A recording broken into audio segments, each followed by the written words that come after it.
ಮಗನ್ನ ಮದುವೆ ಮಾಡಿದ ಮನೆ 4ನೇ ತಾರೀಕು ಮನೆ ದೇವರು. ಯಾವುದೇ ಒಂದು ಶುಭ ಕಾರ್ಯ ಆದಾಗ ಅದರಲ್ಲೂ ಮನೆಗೆ ಸೊಸೆನ ತುಂಬಿಸ್ಕೊಂಡಾಗ ಮನೆ ದೇವರಿಗೆ ಬಂದು ಇಡೀ ಕುಟುಂಬ ಸಮೇತ ಆಶೀರ್ವಾದ ತಗೊಳ್ಳೋದು ನಮ್ಮ ವಂಶದ ಪರಂಪರೆ. ಹಾಗಾಗಿ ಇಲ್ಲಿ ಚೆಲುವನಾರಾಯಣ ಸ್ವಾಮಿ, ನರಸಿಂಹಸ್ವಾಮಿ ಊರಿನಲ್ಲಿರೋ ವನ್ನಾದೇವಿ ಪೂಜೆ ಮಾಡ್ತಕ್ಕಂಥ ಒಂದು ಅದಕ್ಕೆ ಅಂದರೆ ಯಾವಾಗಲೂ ಒಳ್ಳೆಯದಾಗಲಿ ಅಂತ ಮನೆ ದೇವರು ಬಂದಾಗ ಕೇಳೋದು ಸಹಜ.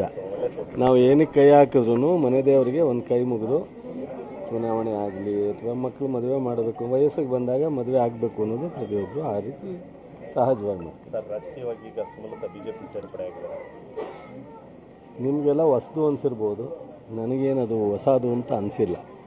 ಕಾರಣ ಕಳೆದ ಚುನಾವಣೆ ಆದ ತಕ್ಷಣವೇ ಅವರ ಇಂಡಿಪೆಂಡೆಂಟಾಗಿ ಚುನಾವಣೆಯಲ್ಲಿ ಗೆದ್ದಿದ್ದಾರೆ. ಯಾರ್ಯಾರು ಸಹಕಾರ ಇತ್ತು ಅನ್ನೋದು ಅವ್ರಿಗೂ ಗೊತ್ತಿದೆ, ಅದು ಅವ್ರಿಗೆ ಬಿಟ್ಟು ವಿಚಾರ.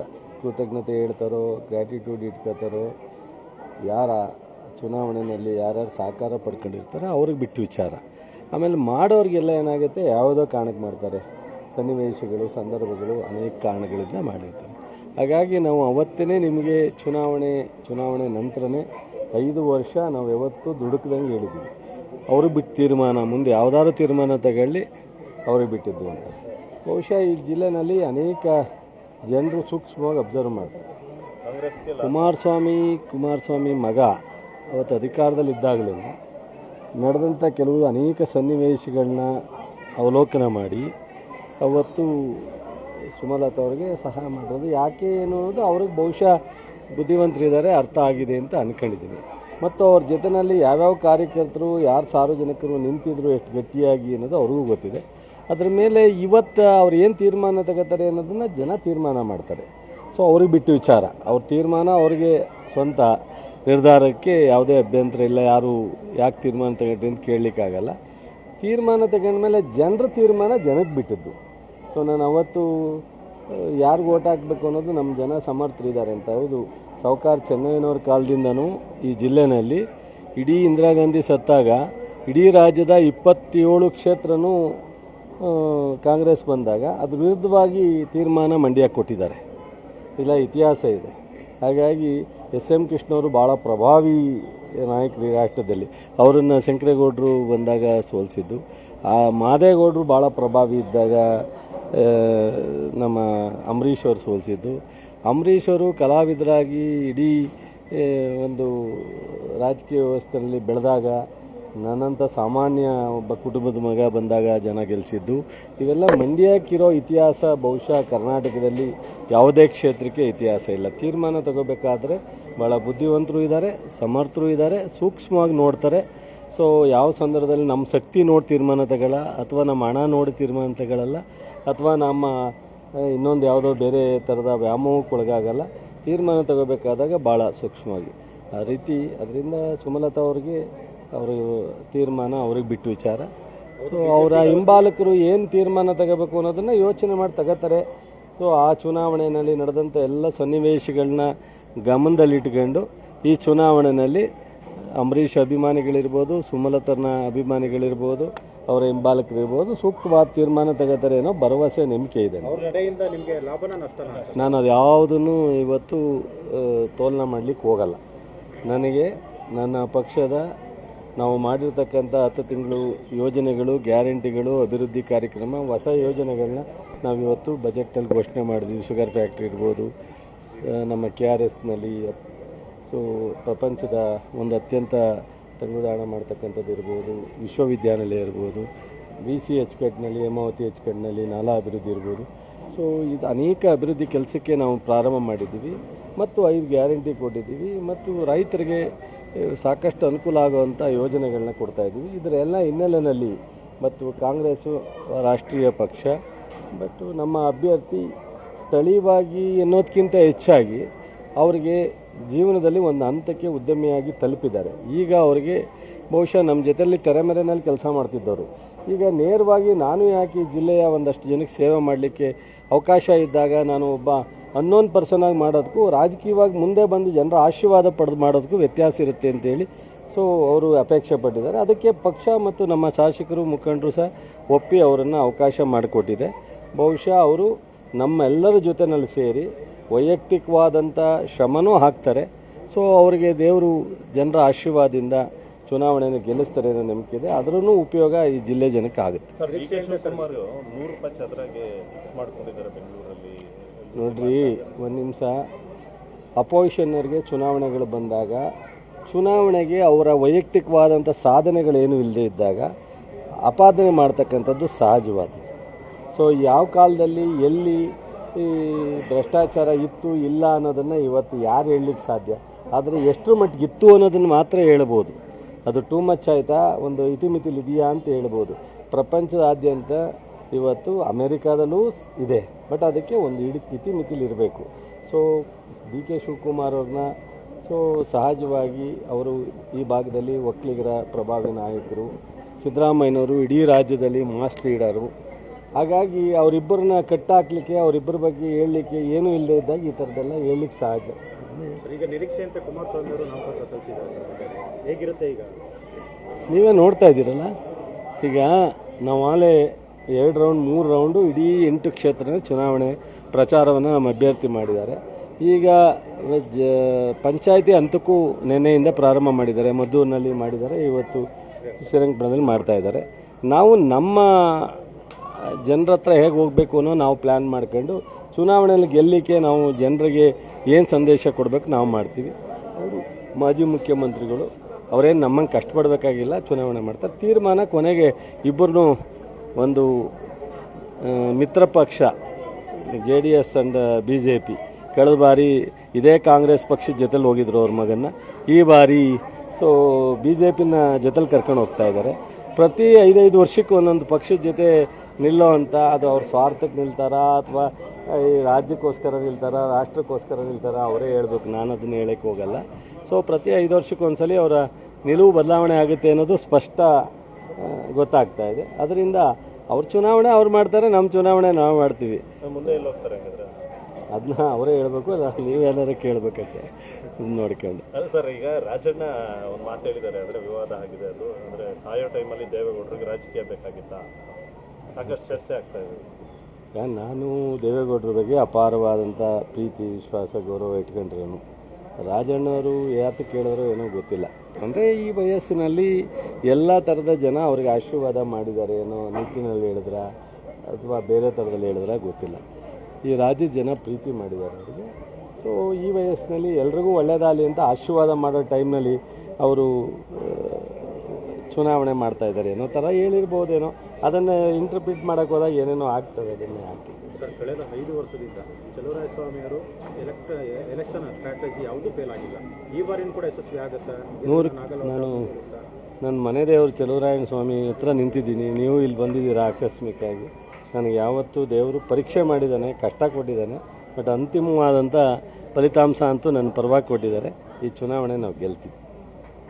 ಸರ್, ಇದೇನಾದರೂ ಒಂದು ವೇಳೆ ಕುಮಾರಸ್ವಾಮಿ ವರ್ಸಸ್ ಚಲುವರಾಯಸ್ವಾಮಿ ನಡುವಿನ ಚುನಾವಣೆ ಜನ ಯಾವ ರೀತಿ ಅದನ್ನು ತೀರ್ಮಾನ ಮಾಡ್ತಾರೋ ನಾನು ಅದನ್ನ ಹೇಳಲಿಕ್ಕಾಗಲ್ಲ. ಸೊ ಕಾಂಗ್ರೆಸ್ ವರ್ಸಸ್ಸು ಮೈತ್ರಿ ಪಕ್ಷ ಅಂದು ಮಾಡ್ತಾರೋ, ಸಿದ್ದರಾಮಯ್ಯ DK ಚಲುವರಾಯಸ್ವಾಮಿ ವರ್ಸಸ್ಸು ಅಭ್ಯರ್ಥಿ ಅಂತ ಮಾಡ್ತಾರೋ, ಅಥವಾ ನಮ್ಮ ಅಭ್ಯರ್ಥಿ ಜೊತೆಗೆ ನಮ್ಮನ್ನು ಸೇರಿಸ್ತಾರೋ, ಅದು ನಾನು ತೀರ್ಮಾನ ಮಾಡೋದು ಸೂಕ್ತ ಅಲ್ಲ. ನಮ್ಮ ಜನ ಇವತ್ತು ನನಗೆ ಒಂದೇ ಒಂದು, ನನಗೆ ಜಿಲ್ಲಾ ಪಂಚಾಯತಿ ಮೆಂಬರ್ ಆಗಿ ಮಂಡ್ಯಕ್ಕೆ ಯಾವತ್ತು ಹೋದೆ ಅವತ್ತಿಂದನೂ ಒಂದು ತುಂಬ ಆಸೆ ಇತ್ತು. ಮಂಡ್ಯ ಜಿಲ್ಲೆಯಲ್ಲಿ ಇಡೀ ಜಿಲ್ಲೆಯ ಅಭಿವೃದ್ಧಿಯನ್ನು ಸಮಗ್ರವಾಗಿ ಮಾಡಬೇಕು ಅಂತ. ಕಾರಣಾಂತರದಿಂದ ಪರಿಪೂರ್ಣವಾದಂಥ ಅವಕಾಶ ಸಿಕ್ಕಿರಲಿಲ್ಲ. ಸೊ ನಾನು 2 ಬಾರಿ ಮಂತ್ರಿ ಆದಾಗಲೂ, ಒಂದು ಬಾರಿ 16 ತಿಂಗಳು, ಒಂದು ಬಾರಿ 20 ತಿಂಗಳು ಮಂತ್ರಿ ಆಗಿದ್ದೆ. ಮತ್ತು ಪೂರ್ಣ ಪ್ರಮಾಣದ ಸರ್ಕಾರ ಅಲ್ಲ ಅದು. ಅವತ್ತು ಧರ್ಮಸಿಂಗ್ ಜೊತೆ 16 ತಿಂಗಳು ಮಾಡಿದೋ, ನಂತರ ಯಡಿಯೂರಪ್ಪನ ಜೊತೆ ಇದು ಮಾಡಿದೋ. ಇವತ್ತು 136 ಸ್ಪಷ್ಟ ಬಹುಮತದೊಂದಿಗೆ ಕಾಂಗ್ರೆಸ್ ಸರ್ಕಾರ ಅಧಿಕಾರಕ್ಕೆ ಬಂದಿದೆ.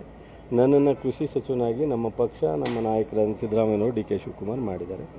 ನನಗೀಗ ಒಂದು ಅವಕಾಶ ಇದೆ. ಕಳೆದ 8 ತಿಂಗಳು ಹಗಲಿರುಳು ನಾನು ಒಂದು ಸೆಕೆಂಡ್ ಪುರ್ಸತ್ತಿಲ್ದಂಗೆ ಈ ಜಿಲ್ಲೆಯ ಮತ್ತು ಈ ಇಲಾಖೆಯ ಕಾರ್ಯಕ್ರಮಗಳನ್ನ ರಾಜ್ಯದುದ್ದಕ್ಕೂ ಮಾಡ್ಕೊಂಬಂದಿದ್ದೀನಿ. ಉಳಿದಿರ್ತಕ್ಕಂಥ 4 ವರ್ಷ ನನಗೊಂದು ಕನಸಿದೆ. ಅದರ ಜೊತೆ ಕೈ ಜೋಡಿಸ್ತಕ್ಕಂಥ ನರೇಂದ್ರ ಸ್ವಾಮಿ, ಬಾಬು ಅವರು, ರವಿ ಮತ್ತು ಉದಯ್ ಮತ್ತು ನಮ್ಮ ದರ್ಶನ್, ಸೊ ಈಗ ಪಾರ್ಲಿಮೆಂಟಿಗೆ ನಿಂತಿರ್ತಕ್ಕಂಥ ಚಂದ್ರು ಎಲ್ಲರೂ ಸಂಪೂರ್ಣವಾಗಿ MLC ಆದಂಥ ಇವರು ಮಧು ಮಾದೇಗೌಡರು ಮತ್ತು ಮಾರ್ತಿವೇಗೌಡ, ದಿನೇಶ್ ಗುಳಿಗೌಡ ಎಲ್ಲ ಬಹುಶಃ ಇಷ್ಟೊಂದು ಒಟ್ಟೊಟ್ಟಿಗೆ ಸಾಥ್ ಕೊಟ್ಟು ನಾವು ಜಿಲ್ಲೆನಲ್ಲಿ ಅಭಿವೃದ್ಧಿ ಮಾಡಲೇಬೇಕು ಅನ್ನೋ ಒಂದು ವಾತಾವರಣ ಅಪರೂಪ. 10 ವರ್ಷ 20 ವರ್ಷಕ್ಕೆ 50 ವರ್ಷಕ್ಕೆ ಒಂದ್ಸಲ ನನಗೊಂದು ಅವಕಾಶ ಇದೆ. ಆ ಅವಕಾಶವನ್ನು ಸದುಪಯೋಗಗೊಳಿಸ್ಕೊಂಡು ಈ ಜಿಲ್ಲೆನಲ್ಲಿ ಒಂದು ಒಳ್ಳೆಯ ಕನಸನ್ನು ನೆನಸು ಮಾಡಬೇಕು ಅನ್ನೋ ದೃಷ್ಟಿ ಇದೆ. ಅದಕ್ಕೆ ಈ ಜನರನ್ನು, ಈ ಜಿಲ್ಲೆ 8 ಕ್ಷೇತ್ರದ ಜನ, ನಮ್ಮ ರವಿಶಂಕರ್ ಆದಿಯಾಗಿ 8 ಕ್ಷೇತ್ರನ ನನ್ನ ಜಿಲ್ಲೆ ಅನ್ನೋ ಭಾವನೆಯಲ್ಲೇ ಇಟ್ಕೊಂಡು ನಾನು ಒಂದು ದೊಡ್ಡ ಪ್ರಮಾಣದ ಅಭಿವೃದ್ಧಿಗೆ ತಗೊಂಡೋಗ್ಬೇಕು ಅಂತ ಅದಕ್ಕೆ ಅವಕಾಶ ಮಾಡ್ತಾರೆ ಅಂತ ನಂಬಿಕೆ ಇದೆ. ವೈಯಕ್ತಿಕವಾಗಿ ಚಲುವರಾಯಸ್ವಾಮಿ ಅವ್ರನ್ನ ಟಾರ್ಗೆಟ್ ಮಾಡ್ದಂಗಿದೆ. ನೀವೀಗ ರಾಜ್ಯದಲ್ಲಿ ಕೃಷಿ ಸಚಿವರಾಗಿದ್ದೀರಿ, ನಾನು ಗೆದ್ದರೆ ಅಲ್ಲಿ ಕೇಂದ್ರದಲ್ಲಿ ಕೃಷಿ ಮಂತ್ರಿ ಆಗ್ತೀನಿ ಅನ್ನೋದು. ಹೌದು, ಆಗಲಿ. ಅವರು ಗೆದ್ದಾಗ್ತಾರೋ ಇನ್ನೊಂದು ಥರದಲ್ಲಿ ಹೋಗಾಗ್ತಾರೋ ನನಗೆ ಅದು ಗೊತ್ತಿಲ್ಲ. ಅವ್ರನ್ನೇನು ನಾನು ಯಾವುದನ್ನೂ ಕೆಟ್ಟದನ್ನು ಬಯಸಲ್ಲ. ಇವತ್ತು ರಾಜ್ಯದಲ್ಲಿ ಶೋಭಾ ಕರಂದ್ಲಾಲು ಕೃಷಿ ಸಚಿವರು ಏನಿದೆ ಗಣನೀಯವಾಗಿ ಸೊ 3ನೇ ಸ್ಥಾನದಲ್ಲಿರ್ತಕ್ಕಂಥ ಜೋಶಿ, ಪ್ರಹ್ಲಾದ್ ಜೋಶಿ ಸರ್ಕಾರದಲ್ಲಿ, ಕೇಂದ್ರ ಸರ್ಕಾರದಲ್ಲಿ 3ನೇ ಸ್ಥಾನದಲ್ಲಿದ್ದಾರೆ. ಗೃಹ ಮಂತ್ರಿಗಳು ಬಿಟ್ಟರೆ, ಪ್ರಧಾನಮಂತ್ರಿಗಳು ಬಿಟ್ಟರೆ ಅವರು ಏನು ಮಾಡಿದ್ದಾರೆ, ಏನು ಸಾಧನೆ ನೋಡ್ರಿ. ಕೇಂದ್ರ ಸರ್ಕಾರ ರಾಜ್ಯ ಸರ್ಕಾರದ ಅನುದಾನದ ಮೇಲೆ ಡಿಪೆಂಡ್ ಆಗ್ತಕ್ಕಂಥದ್ದು.